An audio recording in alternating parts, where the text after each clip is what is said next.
students. So we will continue with our 11th chapter, that is biotechnology, its principle and processes. And in previous lecture हमने उसकी definition, regarding the definition हमने बात की है. Two definition is there, biotechnology, and the second one that is derivated from the European Federation of a Biotechnology. That is important as मैंने आपको yesterday बताया था. So please उसको याद कर लेना. Now regarding the principle of biotechnology, तो उसके जो main concept है that is the genetic engineering, and second one that is about the adequate maintenance of the sterility. On basis of these two principles, on these two concepts, whole biotechnological process is there.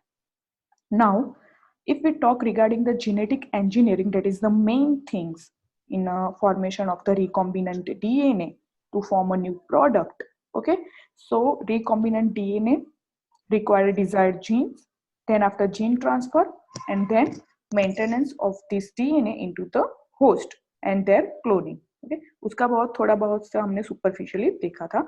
Now, in this chapter, there are some terminology that you have to remember, because ये terminology ऐसे है जो बार बार आते ही जाएंगे, और उसको meaning अगर आपको पता होगा then you can conclude any जो भी रिजल्ट आएगा उसका कुछ कंक्लूजन आप निकाल पाओगे. अदरवाइज क्या होगा कि ये आगे के आपके कोई भी स्टैंडर्ड्स में आया नहीं है, यू जस्ट आपके ऊपर से चला जाएगा सब कुछ. Okay, so over here I just elaborate that terminology, that what is that mean. So first, that is the origin of replication. So what is the origin of replication? The term itself suggests origin मतलब कुछ start कर रहा है. क्या start कर रहा है? That is the replication. Now what is the replication? Replication is nothing जो already DNA है उसकी ही दूसरी copy banana. Okay, that is the replication. That process is known as a replication. So origin of replication मतलब कि जहाँ से replication होना start होता है. कोई एक पॉइंट होता है पूरे डीएनए में, एक पर्टिकुलर सीक्वेंस होती है, उसी सीक्वेंस से पूरा डीएनए अपना रेप्लिकेट की प्रोसेस जो भी है, दैट रेप्लिकेशन प्रोसेस वो स्टार्ट करेगी. So as the name suggest, a specific DNA sequence which is responsible for initiating the replication. So DNA में एक स्पेसिफिक सीक्वेंस होगी that are required or that is responsible for initiating the replications. And therefore, for the multiplication of any alien piece of the DNA, now over here alien piece मतलब क्या है यहाँ पे, this alien piece मतलब ऐसा नहीं है, that is the foreign DNA जो हमें इंट्रोड्यूस करवाना है वो DNA, ठीक है, that is the alien piece. So that जो एपेंड ऑफ ट्यूब है उसमें क्या होगा कि सबसे पहले ये जो हमारी डबल स्टैंडर्ड डीएनए है और ये हमारा टारगेटेड लाइगेटेड डीएनए है, वो 3 प्रोसेस पे काम करेगा. एक second. First one that is the denaturation step, then after annealing step, and then after extension. Denaturation मतलब वो 95 डिग्री पे काम करेगा, जहां पे ये जो डबल स्टैंडर्ड डीएनए है वो दोनों अलग हो जाएंगे. ओके, देन आफ्टर स्टार्ट होगा एनेलिंग, मतलब कि वहां पे प्राइमर ज्वाइंट होगा और हमारा जो पॉलीमरेज है, डीएनए पॉलीमरेज है, वो ज्वाइंट होगा. And then after at 72 degree centigrade वो अपना रेप्लिकेशन स्टार्ट करेंगे.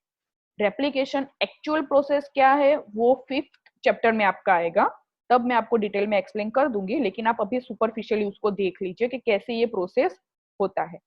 ये एक साइकिल की बात हो रही है. एक साइकिल में 3 स्टेप्स हो गए, डीनेचुरेशन, एनेलिंग एंड एक्सटेंशन. सभी के लिए यहाँ पे टेम्परेचर डिफरेंट है. ये टेम्परेचर मेंटेन करना जरूरी है, लेकिन जो हम पीसीआर मशीन यूज करते हैं उसमें ऑटोमेटिकली ये टेम्परेचर अपने आप से मेंटेन हो जाते हैं. नाउ देखो, सबसे पहले डीनेचुरेशन 95 डिग्री पे चला जाएगा. जैसे वो 95 डिग्री पे जाएगा उसको गर्मी मिलेगी, तो इस तरह से दोनों स्ट्रैंड अलग हो जाएगी.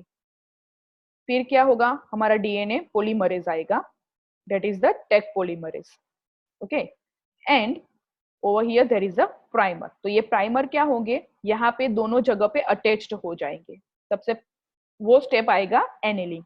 एनेलिंग में क्या होगा, प्राइमर हमारे उसके कंप्लीमेंट्री सीक्वेंस देखने, एक सेकेंड वापस रिवाइज करती हूँ। यस, ओके, देखो यहाँ पे ये प्राइमर्स है। प्राइमर मतलब नथिंग बट एक डीएनए का छोटा सा 10 न्यूक्लियोटाइड बेस पेयर का एक फ्रेगमेंट होता है जो अपने कंप्लीमेंट्री डीएनए के साथ ही बाइंड होगा। अभी कैसे पता चलेगा कि ये इसका ही कंप्लीमेंट्री है? यस, अभी आपको दिख रहा है ना पूरा? यस। ओके, देखो वापस से डीएनए पॉलीमरेज है, प्राइमर्स एंड न्यूक्लियोटाइड। फिर आएगा एनेलिंग का स्टेप। उसमें क्या होगा कि जो हमारे प्राइमर्स है वो यहाँ पे जाके अटैच्ड हो जाएंगे, लेकिन इसी तरह से हम आइडेंटिफाई कर सकते हैं कि ये हमारा जीन ऑफ इंटरेस्ट इसमें गया है कि नहीं गया है।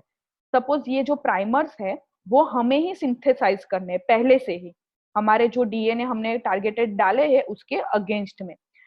इफ हमारा ये जो डीएनए है ग्रीन कलर का जो यहाँ पे आपको लाइन दिख रही है, ये अगर वहां पे इनकॉर्पोरेट नहीं हुआ है तो ये जो प्राइमर है वो उसके साथ अटैच्ड नहीं होगा। ओके, और अगर ये हमारा जीन ऑफ इंटरेस्ट इसमें गया है तभी ये प्राइमर हमारा उसके साथ अटैच्ड होगा। ये एक बेसिक प्रिंसिपल है सभी के लिए इन द सेंस हमें अगर पैथोजेनिक बैक्टीरिया आइडेंटिफाई करने हैं उसी के लिए। सपोज मैं अगर आपको बात करूं कोरोना वायरस की, सो सपोज ये हमारा ये जो डीएनए है वो ह्यूमन डीएनए है, लेकिन ये जो ग्रीन कलर का आपको दिख रहा है वो कोरोना का डीएनए है, ठीक है। अगर ये प्राइमर इस डीएनए को आइडेंटिफाई कर लेता है, कोरोना के डीएनए को आइडेंटिफाई कर लेता है और उसकी मल्टीपल कॉपीज बनाता है, that means that person having that virus in that body. और अगर ये टारगेटेड जो प्राइमर्स है वो इसके साथ बाइंड नहीं होते हैं, ये प्राइमर्स कौन से हैं? Complementary to the corona virus, only complementary to the corona virus, तो वो उसके साथ अटैच्ड होंगे तो ही वो the DNA of the virus are present in that human body, otherwise नहीं होगा। इसी तरह से जैसे कि ये हमारा जीन ऑफ इंटरेस्ट है ग्रीन कलर का, ये जो ग्रीन कलर का है वो जीन ऑफ हमारा इंटरेस्टेड है जो उसके साथ एनेलिंग लाइगेज हुआ है, तो ही ये प्राइमर यहाँ पे बाइंड होगा, अदरवाइज ये प्राइमर यहाँ पे बाइंड नहीं होगा और पीसीआर की रिएक्शंस नहीं चलेगी। अभी आपको समझ में आया होगा कि कैसे हम आइडेंटिफाई करते हैं कोई भी पैथोजेनिक बैक्टीरिया।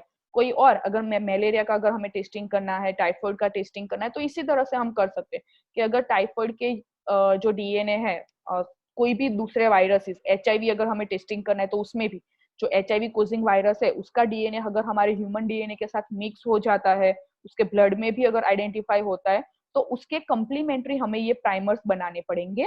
तो उससे क्या होगा कि अगर ये कंप्लीमेंट्री प्राइमर उसके साथ बाइंड होता है हमारे डीएनए के साथ, दैट मीन्स वो वायरस का डीएनए हमारे में प्रेजेंट है। और अगर वो बाइंड नहीं होता है दैट मीन्स हमारे बॉडी में उस वायरस का डीएनए नहीं है। अभी सबको समझ में आया ये हम कैसे आइडेंटिफाई करते हैं? Yes. Okay, so now we move, फटाफट हमें ये करना पड़ेगा बिकॉज ये अभी हमारे पास 6 मिनट ही है।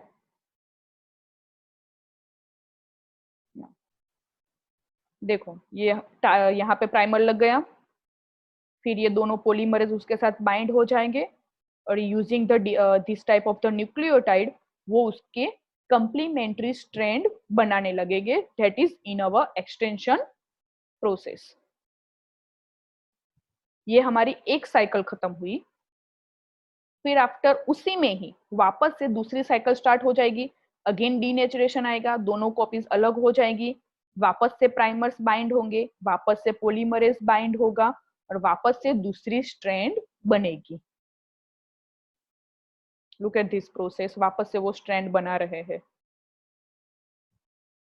Using the nucleotide, primer and polymerase enzyme. ये तीन चीजों की हमें यहाँ पे जरूरत लगेंगी। ये वापस थर्ड साइकिल आ रही है जिसमें वापस से डीनेचुरेशन होगा, डबल स्ट्रैंड में से सिंगल स्ट्रैंड हो जाएंगे, वापस एनेलिंग होगा मतलब प्राइमर बाइंड होगा, वापस एक्सटेंशन प्रोसेस स्टार्ट होगी। तो इस तरह से आपने देखा एक स्ट्रैंड में से कितनी सारी स्ट्रैंड बन गई, कितने सारे डीएनए के मॉलिक्यूल्स बन गए, और ये हमारा टारगेटेड डीएनए, ये ग्रीन कलर का जो भी हमें दिख रहा है that is our targeted DNA जो हमें आइडेंटिफाई करके निकालना है। तो 3 साइकिल्स में हमें 2 टारगेटेड डीएनए मिल गए। तो इस तरह से हम नंबर बढ़ा सकते हैं। ये कैलकुलेट करके बोल रहा है कि आप में कितने इस तरह से डीएनए मिल पाएंगे। 2 घंटों में इतनी साइकिल्स बढ़ेगी। ये साइकिल्स के नंबर है, ये यहाँ पे आर्स दिखा रहे हैं आपको।